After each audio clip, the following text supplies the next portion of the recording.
time on the weekend is a rather really special affair in this family, and weather permitting allows you to engulf cups and cups of hot tea along with a sweetmeat on the side. My blueberry scones hits the nail on point on every occasion possible, where warm, fresh out of the oven, all it requires is some softened butter and some marmalade. Let's get to creating this gorgeous creation now. Preheating the oven to 190 degrees Celsius while we create the gorgeous dough that just creates that perfect blueberry scone. Scones always follow the 3 states of principle. So first goes in mixing the dry ingredients, then goes in rubbing in the butter, and finally in goes the wet ingredients, just lightly folding everything. So here I have 250 grams of refined flour going into a bowl. To that, I'm going to add a tablespoonful of this gorgeous baking powder, about 3 tablespoons of sugar, and about 1/4 of a teaspoon of some salt. We're just going to mix it all really well together before rubbing in the butter. With the dry ingredients nicely mixed, in goes about 100 grams of salted butter, fresh out of the refrigerator, so it's firm, and you just want to crumble it and create the coarsest of crumbs right into this. So this is the fun part, where you just go flour and butter mixing in perfect harmony. So just go into it and crumble it.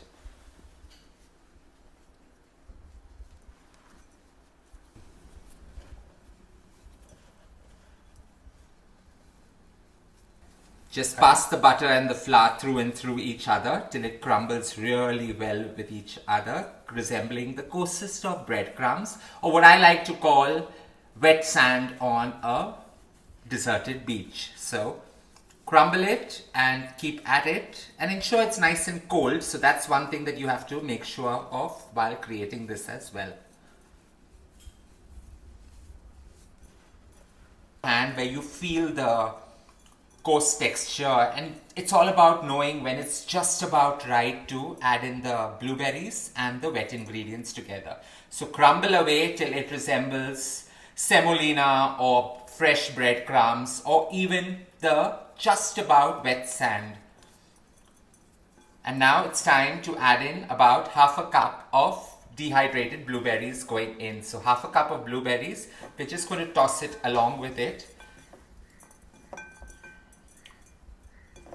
Now comes to the part of adding in the wet ingredients. So with this nicely tossed, we're just going to whisk in 1 egg with 100 ml of milk and put it right in. 1 egg into 100 ml of milk. We're just going to lightly whisk this and pour it straight into the dry ingredients, creating a very robust dough which is lightly worked. Pour this entire egg and milk emulsion in. Light folding so that it just comes together, but at the same time it's not overworked. You do not want to overwork the gluten, otherwise it will just not rise. This dough is all about just allowing everything to come together. Lightly flour your work surface, and it's all about taking this entire creation straight on a work surface and just form it into a 1-inch disc.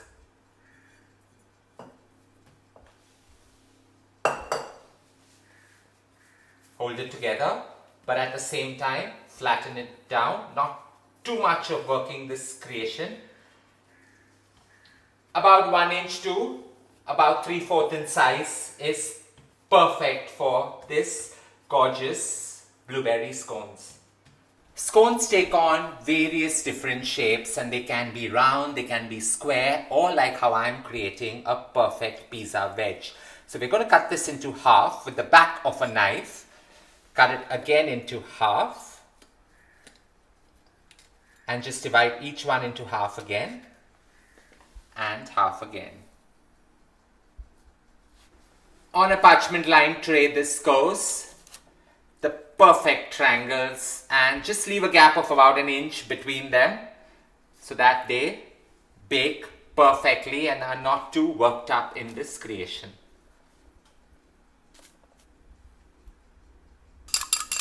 1 egg just to give it that perfect golden brown color. Lightly brush it on each of them. And this is ready to go. Bang into the preheated oven that we had already kept nice and warm.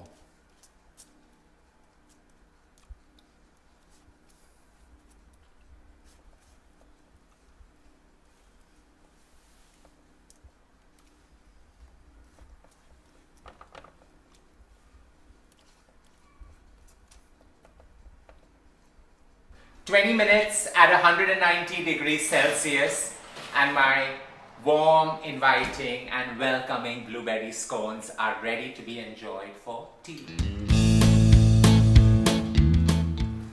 20 minutes is all that's required to get you those light, airy and very pillow soft goodness of a scone.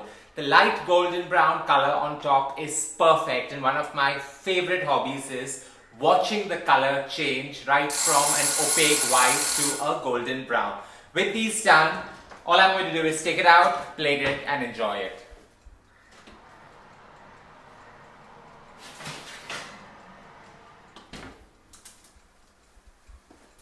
Allowing this to sit for about 2 to 3 minutes till the last of the vapors evaporate and these gorgeous dumplings, what I call them, are ready. I hope you enjoyed creating this gorgeous, simple and totally tea-worthy creation with me. Don't forget to share loads of love by hitting on the like button, and as I always say, to get more of these you need to subscribe.